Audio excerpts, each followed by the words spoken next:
Are you thinking about upsizing or downsizing, but you don't know what you should do first, sell or buy? Well, don't worry. In today's video, we're going to cover everything you need to know when it comes to deciding whether you should buy first or sell first. So keep watching.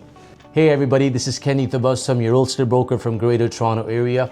Now, this is a very common question many homeowners have when they're thinking about upsizing or downsizing. Should we sell first or should we buy first? Here are a few important things you have to consider before you can decide what's the right approach for you.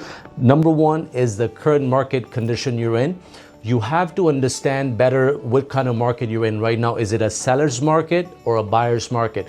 So when we say seller's market, it means that there are not many homes available in the market and homes are selling faster. More buyers, less supply. When we talk about buyer's market, it means that there are less buyers in the market, but there are a lot of homes available in the market for sale. So you have to understand what kind of market you're in, how fast it's taking for homes to sell in your market. Now, another thing to keep in mind is that you might be selling in a different market and you might be buying at another market. So you want to understand how things are happening in both markets.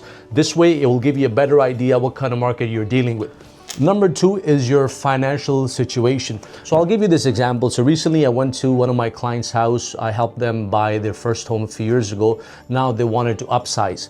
So we went to their house, we had a meeting, we looked at the house. I kind of gave them an idea in terms of what kind of value they can expect for their house. So then we were able to determine how much equity they have in their house. So equity means how much money you will get after paying off your mortgage. So for example, if the house is worth $1 million and you have a mortgage of $400,000, so you're gonna subtract $400,000 minus the commission you're gonna pay. So whatever is left, that's the equity you will have in your hand that you can use towards the down payment for the new house. So first we wanted to determine how much equity they're working with. Then we looked at what kind of house they want to get and what kind of price point we have. So once we were comfortable with the numbers, then I was able to advise them. So what we ended up doing for this client is that we sold their house first, and it took us 2 weeks to sell their house. But what we did was we took a longer closing when we sold their house. This way we're not rushing into when we're buying a house. So we had over 3 months long closing. As soon as we sold their property, then we started looking for their new home. Obviously, we had to be really aggressive. Another thing to keep in mind, guys, buy and sell in the same market. Sometimes when people say, you know what, hey, let me sell now and it's okay, I'll take my time and I'll buy in coming months. But you don't know what may happen in the few months. The market can change anytime. Or at the same time, some people may decide, oh, let me buy now and I'll do a longer closing, like very long closing, but I will take my time. Don't do that. Try to sell and buy in the same market.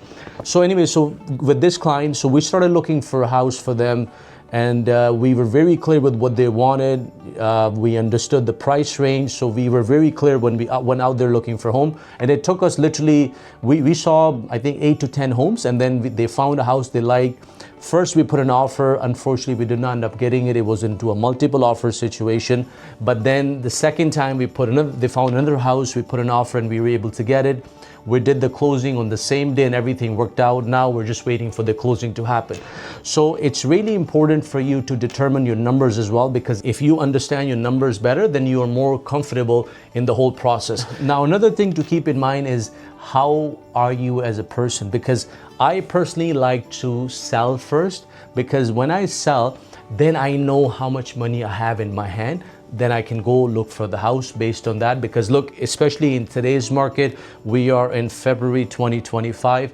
Right now, I would still say that we are in a buyer's market, because there are a lot of homes available in the market. Buyers are there, but not as many as we have listings in the market. So I want to make sure that I sell my house. I know how much money I have in my hand, my equity. Then obviously when I'm selling, I would do a longer closing. This way I have enough time to find a new home for myself. Obviously, I would do my due diligence before I even sell my house, because I want to understand where I'm looking to buy, how many homes are available, am I seeing the kind of houses that I want. This way I know all the steps and I just focus on selling first, and as soon as I sell my house, then I go look for the house that I'm looking to get. Let's just say that you sold your house and the closing is in, for example, May 1st, and you bought a house, but the seller for that house wants a closing for April 20th. Now, where are you going to come up with the down payment, right? Because you're not going to get your money till May 1st, but the house that you bought, it's closing on April 20th. Now, there's something called bridge financing. This is something where the bank you tell the bank, look, I sold my house and I also bought my house, but there's a 10 days gap in closing. So I need the money for the down payment for my house so I can close. But here you can see that this is how much mortgage I have on my property.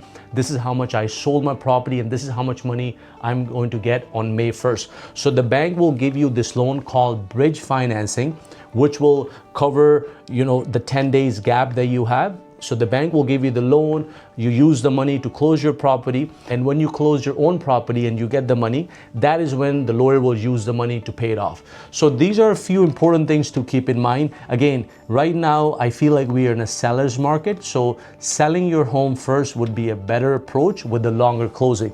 If you are somebody who's in the process of upsizing, you're not too sure where you stand, what you should do first, feel free to reach out. We have helped many clients like yourself in the past, and I'll be more than happy to do a home consultation with you. Thank you for watching. If you're first time, please don't forget to follow, subscribe, and leave your comments. See you soon.